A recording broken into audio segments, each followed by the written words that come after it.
Hello दोस्तों, हमारे channel में आप सभी का स्वागत है। आज हम श्रीमद् भगवद गीता अध्याय 18 मोक्ष संन्यास योग के बारे में सुनेंगे।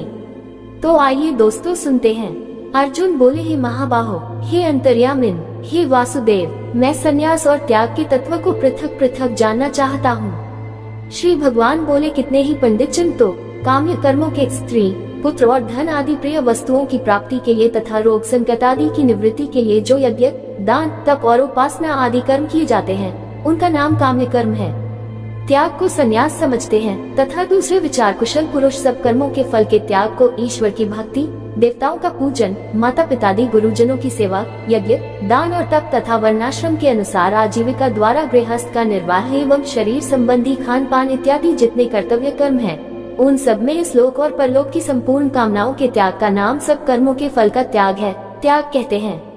कई एक विद्वान ऐसा कहते हैं कि कर्म मात्र दोष युक्त है, इसलिए त्यागने के योग्य है, और दूसरे विद्वान ये कहते हैं कि यज्ञ दान और तपरूप कर्म त्यागने योग्य नहीं है। हे पुरुष श्रेष्ठ अर्जुन, संन्यास और त्याग, इन दोनों में से पहले त्याग के विषय में तू मेरा निश्चय सुन, क्योंकि त्याग सात्विक, राजस और तामस भेद से 3 प्रकार का कहा गया है। यज्ञ दान और तपरूप कर्म त्याग करने के योग्य नहीं है, बल्कि वह तो अवश्य कर्तव्य है, क्योंकि यज्ञ दान और तप ये तीनों ही कर्म बुद्धिमान पुरुषों को, वह मनुष्य बुद्धिमान है जो फल और आसक्ति को त्याग कर केवल भगवदत्त कर्म करता है, पवित्र करने वाले हैं। इसलिए हे पार्थ, इन यज्ञ दान और तपरूप कर्मों को तथा और भी संपूर्ण कर्तव्य कर्मों को आसक्ति और फलों का त्याग करके अवश्य करना चाहिए। यह मेरा निश्चय किया हुआ उत्तम मत है। निश्चित और काम्य कर्मों का तो स्वरूप से त्याग करना उचित ही है, परंतु नियत कर्म का इसी अध्याय के श्लोक 48 की टिप्पणी में इसका अर्थ देखना चाहिए। स्वरूप से त्याग करना उचित नहीं है, इसलिए मोह के कारण उसका त्याग कर देना तामस त्याग कहा गया है। जो कुछ कर्म है वह सब दुख रूप ही है, ऐसा समझकर यदि कोई शारीरिक क्लेश के भय से कर्तव्य कर्मों का त्याग कर दे, तो वह ऐसा राजस त्याग करके त्याग के फल को किसी प्रकार भी नहीं पाता। हे अर्जुन, जो शास्त्र विहित कर्म करना कर्तव्य है, इसी भाव से आसक्ति और फल का त्याग करके किया जाता है, वही सात्विक त्याग माना गया है। जो मनुष्य अकुशल कर्म से तो द्वेष नहीं करता और कुशल कर्म में आसक्त नहीं होता, वह शुद्ध सत्वगुण से युक्त पुरुष संशय रहित, बुद्धिमान और सच्चा त्यागी है। क्योंकि शरीरधारी किसी भी मनुष्य द्वारा संपूर्णता से सब कर्मों का त्याग किया जाना शक्य नहीं है, इसलिए जो कर्मफल त्यागी है वही त्यागी है, ये कहा जाता है। कर्मफल का त्याग न करने वाले मनुष्यों के कर्मों का तो अच्छा, बुरा और मिला हुआ ऐसे 3 प्रकार का फल मरने के पश्चात अवश्य होता है, किंतु कर्मफल का त्याग कर देने वाले मनुष्यों के कर्मों का फल किसी काल में भी नहीं होता। हे महाबाहो, संपूर्ण कर्मों की सिद्धि के लिए 5 हेतु कर्मों का अंत करने के लिए उपाय बतलाने वाले सांख्य शास्त्र में कहे गए हैं, उनको तू मुझसे भली भांति जान।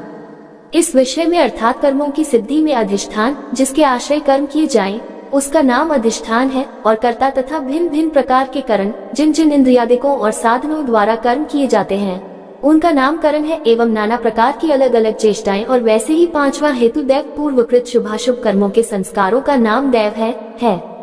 मनुष्य मन, वाणी और शरीर से शास्त्रानुकूल अथवा विपरीत जो कुछ भी कर्म करता है, उसके ये 5 कारण हैं। परंतु ऐसा होने पर भी जो मनुष्य अशुद्ध बुद्धि, सत्संग और शास्त्र के अभ्यास से तथा भगवदर्थ कर्म और उपासना के करने से मनुष्य की बुद्धि शुद्ध होती है, इसलिए जो उपर्युक्त साधनों से रहित है उसकी बुद्धि अशुद्ध है, ऐसा समझना चाहिए। होने के कारण उस विषय में यानी कर्मों के होने में केवल शुद्ध स्वरूप आत्मा को कर्ता समझता है, वह मलिन बुद्धि वाला अज्ञानी यथार्थ नहीं समझता। जिस पुरुष के अंतःकरण में मैं करता हूँ ऐसा भाव नहीं है, तथा जिसकी बुद्धि सांसारिक पदार्थों में और कर्मों में लिपायमान नहीं होती, वह पुरुष इन सब लोगों को मारकर भी वास्तव में न तो मरता है और न पाप से बचता है। जैसे अग्नि, वायु और जल द्वारा प्रारब्धवश किसी प्राणी की हिंसा होती देखने में आए तो भी वह वास्तव में हिंसा नहीं है, वैसे ही जिस पुरुष का देह में अभिमान नहीं है और स्वार्थ हित केवल संसार के हित के लिए ही जिसकी संपूर्ण क्रियाएं होती है, उस पुरुष के शरीर और इंद्रियों द्वारा यदि किसी प्राणी की हिंसा होती हुई लोक दृष्टि में देखी जाए तो भी वह वास्तव में हिंसा नहीं है, क्योंकि आसक्ति, स्वार्थ और अहंकार के न होने से किसी प्राणी की हिंसा हो ही नहीं सकती, तथा बिना कर्तृत्वाभिमान के किया हुआ कर्म वास्तव में अकर्म ही है, इसलिए वह पुरुष पाप से नहीं बचता।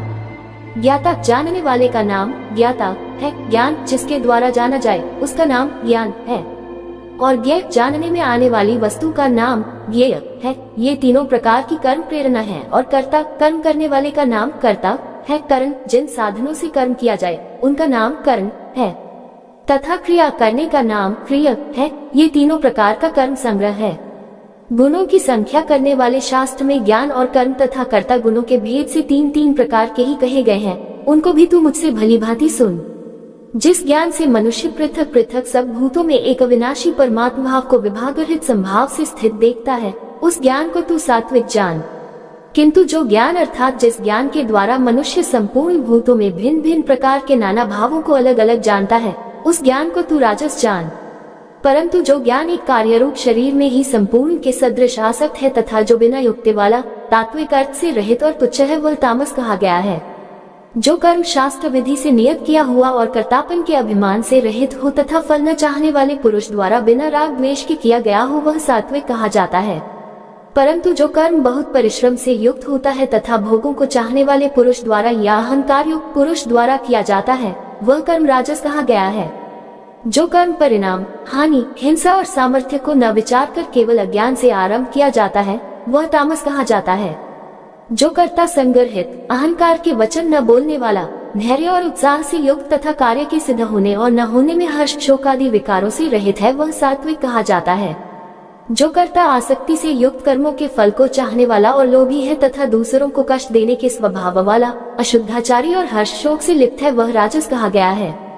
जो कर्ता युक्त, शिक्षा से रहित, घमंडी, धूर्त और दूसरों की जीविका का नाश करने वाला तथा शोक करने वाला, आलसी और दीर्घ सूत्री उसको कहा जाता है कि जो थोड़े काल में होने लायक साधारण कार्य को भी फिर कर लेंगे, ऐसी आशा से बहुत काल तक नहीं पूरा करता है, वह तामस कहा जाता है।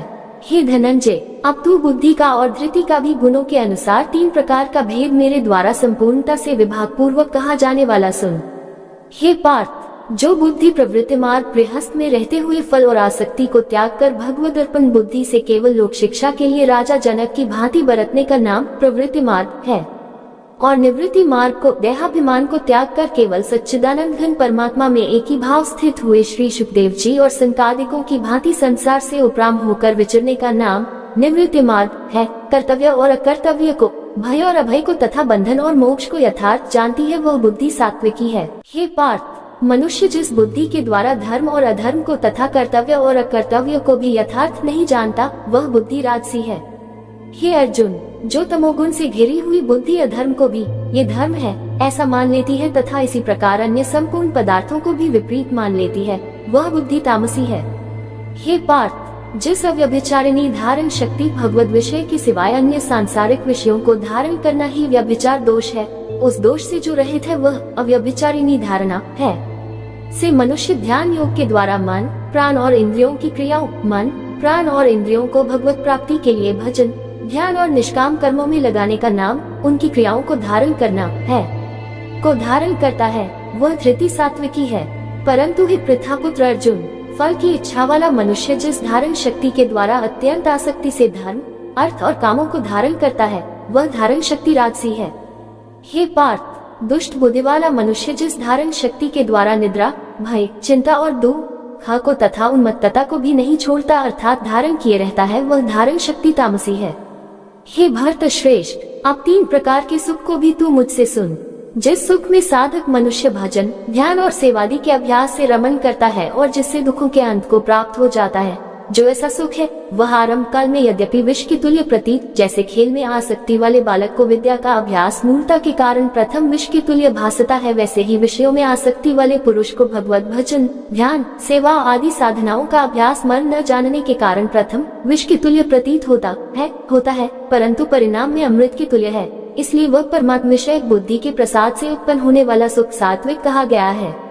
जो सुख विषय और इंद्रियों के संयोग से होता है, वह पहले भोगकाल में अमृत के तुल्य प्रतीत होने पर भी परिणाम में विष के तुल्य बल, वीर्य, बुद्धि, धन, उत्साह और परलोक का नाश होने से विषय और इंद्रियों के संयोग से होने वाले सुख को परिणाम में विष के तुल्य कहा है, इसलिए वह सुख राजस कहा गया है। जो सुख भोग काल में तथा परिणाम में भी आत्मा को मोहित करने वाला है, वह निद्रा, आलस्य और प्रमाद से उत्पन्न सुख तामस कहा गया है। पृथ्वी में या आकाश में अथवा देवताओं में तथा इनके सिवा और कहीं भी ऐसा कोई भी सत्व नहीं है जो प्रकृति से उत्पन्न इन तीनों गुणों से रहित हो। हे परंतप, ब्राह्मण, क्षत्रिय और वैश्यों के तथा शूद्रों के कर्म स्वभाव से उत्पन्न गुणों द्वारा विभक्त किए गए हैं। अंतःकरण का निग्रह करना, इंद्रियों का दमन करना, धर्म पालन के लिए कष्ट सहना, बाहर भीतर से शुद्ध। गीता अध्याय 13 श्लोक 7 की टिप्पणी में देखना चाहिए रहना, दूसरों के अपराधों को क्षमा करना, मन, इंद्रिय और शरीर को सरल रखना, वेद शास्त्र, ईश्वर और परलोक आदि में श्रद्धा रखना, वेद शास्त्रों का अध्ययन अध्यापन करना और परमात्मा के तत्व का अनुभव करना, ये सब के सभी ब्राह्मण के स्वाभाविक कर्म हैं। शूरवीरता, तेज, धैर्य, चतुरता और युद्ध में न भागना, दान देना और स्वामी भाव, ये सब के सभी क्षत्रिय के स्वाभाविक कर्म हैं। खेती, गोपालन और क्रय विक्रय रूप सत्य व्यवहार, वस्तुओं के खरीदने और बेचने में तौल, नाप और गिनती आदि से कम देना अथवा अधिक लेना एवं वस्तु को बदलकर या एक वस्तु में दूसरी या खराब वस्तु मिलाकर दे देना अथवा अच्छी ले लेना तथा नफा, आढ़त और दलाली ठहराकर उससे अधिक दाम लेना या कम देना तथा झूठ, कपट, चोरी और जबरदस्ती से अथवा अन्य किसी प्रकार से दूसरों के हक को ग्रहण कर लेना इत्यादि दोषों से रहित जो सत्यता पूर्वक पवित्र वस्तुओं का व्यापार है, उसका नाम सत्य व्यवहार है। ये वैश्य के स्वाभाविक कर्म है तथा सब वर्णों की सेवा करना शूद्र का भी स्वाभाविक कर्म है। अपने अपने स्वाभाविक कर्मों में तत्परता से लगा हुआ मनुष्य भगवत प्राप्ति रूप परम सिद्धि को प्राप्त हो जाता है। अपने स्वाभाविक कर्म में लगा हुआ मनुष्य जिस प्रकार से कर्म करके परम सिद्धि को प्राप्त होता है, उस विधि को तू सुन। जिस परमेश्वर से संपूर्ण प्राणियों की उत्पत्ति हुई है और जिससे ये समस्त जगत व्याप्त है, जैसे बर्फ जल से व्याप्त है, वैसे ही संपूर्ण संसार सच्चिदानंद घन परमात्मा से व्याप्त है। उस परमेश्वर की अपने स्वाभाविक कर्मों द्वारा पूजा करके, जैसे पतिव्रता स्त्री पति को सर्वस्व समझकर पति का चिंतन करती हुई पति के आज्ञानुसार पति के ही लिए मन, वाणी, शरीर से कर्म करती है, वैसे ही परमेश्वर को ही सर्वस्व समझकर परमेश्वर का चिंतन करते हुए परमेश्वर की आज्ञा के अनुसार मन, वाणी और शरीर से परमेश्वर के ही लिए स्वाभाविक कर्तव्य कर्म का आचरण करना, कर्म द्वारा परमेश्वर को पूजना है, मनुष्य परम सिद्धि को प्राप्त हो जाता है। अच्छी प्रकार आचरण किए हुए दूसरे के धर्म से गुणहित भी अपना धर्म श्रेष्ठ है, क्योंकि स्वभाव से नियत किए हुए स्वधर्म रूप कर्म को करता हुआ मनुष्य पाप को नहीं प्राप्त होता। अतएव हे कुंती पुत्र, दोषयुक्त होने पर भी सहज कर्म प्रकृति के अनुसार शास्त्र विधि से नियत किए हुए वर्णाश्रम के धर्म और सामान्य धर्म रूप स्वाभाविक कर्म है, उनको ही यहाँ स्वधर्म, सहज कर्म, स्वकर्म, नियत कर्म, स्वभावज कर्म, स्वभाव नियत कर्म इत्यादि नामों से कहा है, को नहीं त्यागना चाहिए, क्योंकि धुएं से अग्नि की भांति सभी कर्म किसी न किसी दोष से युक्त हैं। सर्वत्र आसक्ति रहित बुद्धि वाला, स्पृहा रहित और जीते हुए अंतःकरण वाला पुरुष सांख्य योग के द्वारा उस परम नैष्कर्म्य सिद्धि को प्राप्त होता है, जो कि ज्ञान योग की परानिष्ठा है। उस नैष्कर्म्य सिद्धि को जिस प्रकार से प्राप्त होकर मनुष्य ब्रह्म को प्राप्त होता है, उस प्रकार को ही कुंती पुत्र तू संक्षेप में ही मुझसे समझ। विशुद्ध बुद्धि से युक्त तथा हल्का, सात्विक और नियमित भोजन करने वाला, शब्द आदि विषयों का त्याग करके एकांत और शुद्ध देश का सेवन करने वाला, सात्विक धारण शक्ति के इसी अध्याय के श्लोक 33 में जिसका विस्तार है, द्वारा अंतःकरण और इंद्रियों का संयम करके मन, वाणी और शरीर को वश में कर लेने वाला, राग द्वेष को सर्वथा नष्ट करके भलीभांति दृढ़ वैराग्य का आश्रय लेने वाला तथा अहंकार, बल, घमंड, काम, क्रोध और परिग्रह का त्याग करके निरंतर ध्यान योग के परायण रहने वाला, ममता रहित और शांति युक्त पुरुष सच्चिदानंद घन ब्रह्म में अभिन्न भाव से स्थित होने का पात्र होता है। फिर वह सच्चिदानंद घन ब्रह्म में एक ही भाव से स्थित प्रसन्न मन वाला योगी न तो किसी के लिए शोक करता है और न किसी की आकांक्षा ही करता है। ऐसा समस्त प्राणियों में संभाव वाला गीता अध्याय 6 श्लोक 29 में देखना चाहिए। योगी मेरी पराभक्ति को, जो तत्व ज्ञान की पराकाष्ठा है तथा जिसको प्राप्त होकर और कुछ जानना बाकी नहीं रहता, वही यहाँ पराभक्ति, ज्ञान की परानिष्ठा, परम नैष्कर्म्य सिद्धि और परम सिद्धि इत्यादि नामों से कही गई है, प्राप्त हो जाता है।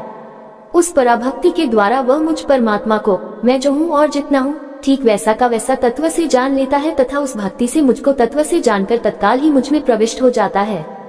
मेरे परायण हुआ कर्मयोगी तो संपूर्ण कर्मों को सदा करता हुआ भी मेरी कृपा से सनातन अविनाशी परम पद को प्राप्त हो जाता है। सब कर्मों को मन से मुझ में अर्पण करके गीता अध्याय 9 श्लोक 27 में जिसकी विधि कही है, तथा संबुद्धि रूप योग को अवलंबन करके मेरे परायण और निरंतर मुझ में चित्तवाला हो। उपर्युक्त प्रकार से मुझ में चित्तवाला होकर तू मेरी कृपा से समस्त संकटों को अनायास ही पार कर जाएगा, और यदि अहंकार के कारण मेरे वचनों को न सुनेगा तो नष्ट हो जाएगा, अर्थात परमार्थ से भ्रष्ट हो जाएगा। जो तू अहंकार का आश्रय लेकर यह मान रहा है कि मैं युद्ध नहीं करूंगा, तो तेरा यह निश्चय मिथ्या है, क्योंकि तेरा स्वभाव तुझे जबरदस्ती युद्ध में लगा देगा। हे कुंती पुत्र, जिस कर्म को तू मोह के कारण करना नहीं चाहता, उसको भी अपने पूर्वकृत स्वाभाविक कर्म से बंधा हुआ परवश होकर करेगा। हे अर्जुन, शरीर रूप यंत्र में आरूढ़ हुए संपूर्ण प्राणियों को अंतर्यामी परमेश्वर अपनी माया से उनके कर्मों के अनुसार भ्रमण कराता हुआ सब प्राणियों के हृदय में स्थित है। हे भारत, तू सब प्रकार से उस परमेश्वर की ही शरण में लज्जा, भय, मान, बड़ाई और आसक्ति को त्याग कर एवं शरीर और संसार में अहंता, ममता से रहित होकर एक परमात्मा को ही परम आश्रय, परम गति और सर्वस्व समझना तथा अनन्य भाव से अतिशय श्रद्धा, भक्ति और प्रेम पूर्वक निरंतर भगवान के नाम, गुण, प्रभाव और स्वरूप का चिंतन करते रहना एवं भगवान का भजन स्मरण करते हुए ही उनके आज्ञा अनुसार कर्तव्य कर्मों का निस्वार्थ भाव से केवल परमेश्वर के लिए आचरण करना, यह सब प्रकार से परमात्मा के ही शरण होना है। जा, उस परमात्मा की कृपा से ही तू परम शांति को तथा सनातन परमधाम को प्राप्त होगा। इस प्रकार यह गोपनीय से भी अति गोपनीय ज्ञान मैंने तुमसे कह दिया। अब तू इस रहस्य युक्त ज्ञान को पूर्णतया भली भांति विचार कर, जैसे चाहता है वैसे ही कर। संपूर्ण गोपनीयों से अति गोपनीय मेरे परम रहस्य युक्त वचन को तू फिर भी सुन। तू मेरा अतिशय प्रिय है, इससे ये परम हितकारक वचन मैं तुझसे कहूँगा। हे अर्जुन, तू मुझ में मन वाला हो, मेरा भक्त बन, मेरा पूजन करने वाला हो और मुझको प्रणाम कर। ऐसा करने से तू मुझे ही प्राप्त होगा, यह मैं तुझसे सत्य प्रतिज्ञा करता हूँ, क्योंकि तू मेरा अत्यंत प्रिय है। संपूर्ण धर्मों को अर्थात संपूर्ण कर्तव्य कर्मों को मुझ में त्याग कर तू केवल एक मुझ सर्वशक्तिमान सर्वाधार परमेश्वर की ही शरण, इसी अध्याय के श्लोक 62 की टिप्पणी में शरण का भाव देखना चाहिए। मैं आ जा, मैं तुझे संपूर्ण पापों से मुक्त कर दूंगा, तू शोक मत कर। तुझे ये गीत रूप रहस्यमय उपदेश किसी भी काल में न तो तपरहित मनुष्य से कहना चाहिए, न भक्ति, वेद, शास्त्र और परमेश्वर तथा महात्मा और गुरुजनों में श्रद्धा, प्रेम और पूज्य भाव का नाम भक्ति है रहित से, और न बिना सुनने की इच्छा वाले से ही कहना चाहिए, तथा जो मुझ में दोष दृष्टि रखता है उससे तो कभी भी नहीं कहना चाहिए। जो पुरुष मुझ में परम प्रेम करके इस परम रहस्ययुक्त गीता शास्त्र को मेरे भक्तों में कहेगा, वह मुझको ही प्राप्त होगा, इसमें कोई संदेह नहीं है। उससे बढ़कर मेरा प्रिय कार्य करने वाला मनुष्यों में कोई भी नहीं है, तथा पृथ्वी भर में उससे बढ़कर मेरा प्रिय दूसरा कोई भविष्य में होगा भी नहीं। जो पुरुष इस धर्म में हम दोनों के संवाद रूप गीता शास्त्र को पढ़ेगा, उसके द्वारा भी मैं ज्ञानयज्ञ गीता अध्याय 4 श्लोक 33 का अर्थ देखना चाहिए से पूजित होऊंगा, ऐसा मेरा मत है। जो मनुष्य श्रद्धायुक्त और दोष दृष्टि से रहित होकर इस गीता शास्त्र का श्रवण भी करेगा, वह भी पापों से मुक्त होकर उत्तम कर्म करने वालों के श्रेष्ठ लोकों को प्राप्त होगा। हे पार्थ, क्या इस गीता शास्त्र को तूने एकाग्रचित से श्रवण किया? और हे धनंजय, क्या तेरा अज्ञान जनित मोह नष्ट हो गया? अर्जुन बोले, हे अच्युत, आपकी कृपा से मेरा मोह नष्ट हो गया और मैंने स्मृति प्राप्त कर ली है। अब मैं संशयरहित होकर स्थिर हूँ, अतः आपकी आज्ञा का पालन करूँगा।